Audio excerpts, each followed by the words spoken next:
'cause I'm not alone if you feel like your master loves you. Hi, I'm Nancy Creedon, certified dog trainer and behaviour consultant, and in this video I want to show you guys how you can teach your dog to come back when they're called in 4 quick and easy steps.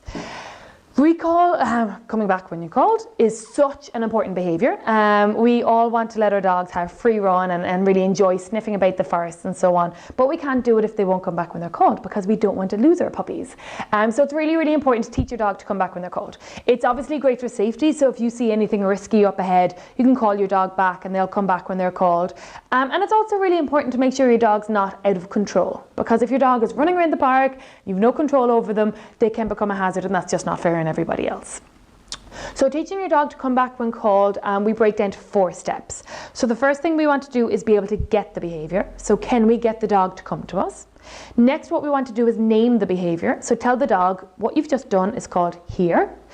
Then what we want to do is be able to request the behaviour. So can we ask our dog to come here when we want them to? And then we want to increase the challenge. So we want to make sure we start making this behaviour realistic.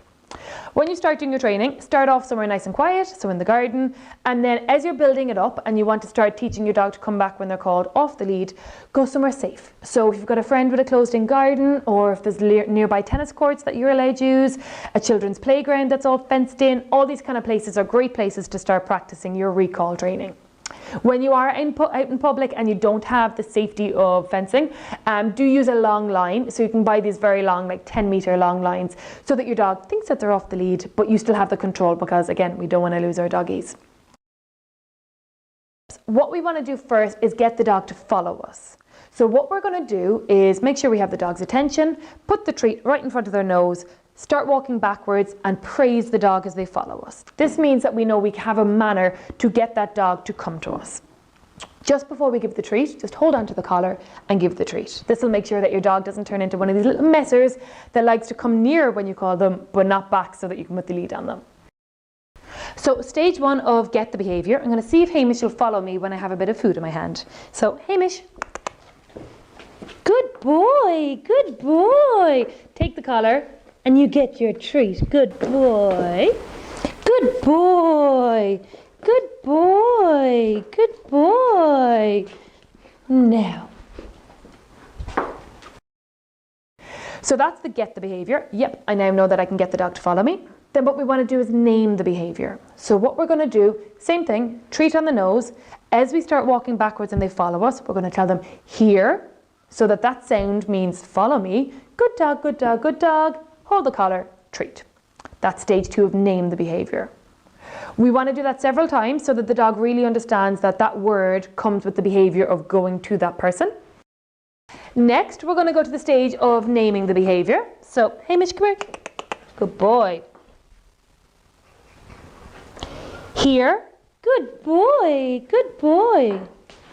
Good boy.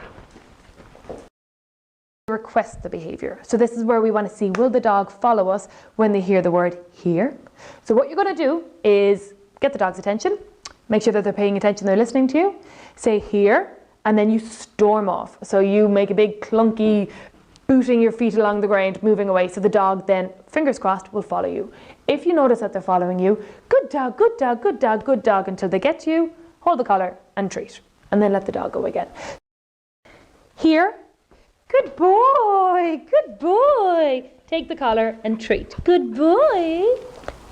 Here. Good boy, good boy. So we now know that the dog will come when they hear the word here. What we want to do now is start building the dog's distraction. So what you can do here is grab a fist of treats, boring treats, so nice dry food, something that they kind of get a lot of. Toss it at the distance. They'll go off, they'll be eating those treats. Then you want to say you're here and storm off the other way. If your dog follows you, loads of praise. Chicken, hot dog, cheese, lots of real tasty, tasty, tasty stuff. So the dog learns that even though I know there's a bunny rabbit to chase over there, who knows what treats mum has, and I'll go racing after mum. Make sure that you're always taking the dog by the collar and that you do the recall several times in the dog's walk so that they know that coming back when they're called doesn't mean the end of the walk. So the final stage of request the behaviour. So distract the dog by tossing a treat to the distance, call them back and praise them if they come. Here, Good boy. Good boy. Good boy. Clever boy. Good boy. Here. Good boy. He's a clever boy. You're a good boy. They're your steps. So get the behavior. Make sure the dog can actually follow you. Name the behavior. Tell them as they're following you it's called here. Request the behavior. So say here and disappear and the dog should follow. And then increase distraction by tossing a nice item that they like and then calling them and giving them something even better. I hope you enjoyed this video. If you want to learn more about different steps and different ways to train your dog, click subscribe below. And if you want to follow us for more doggy stuff on Facebook, it's Nancy Creedon Dog Behaviorist. So hope you enjoyed. Rock alone if you feel like you're master.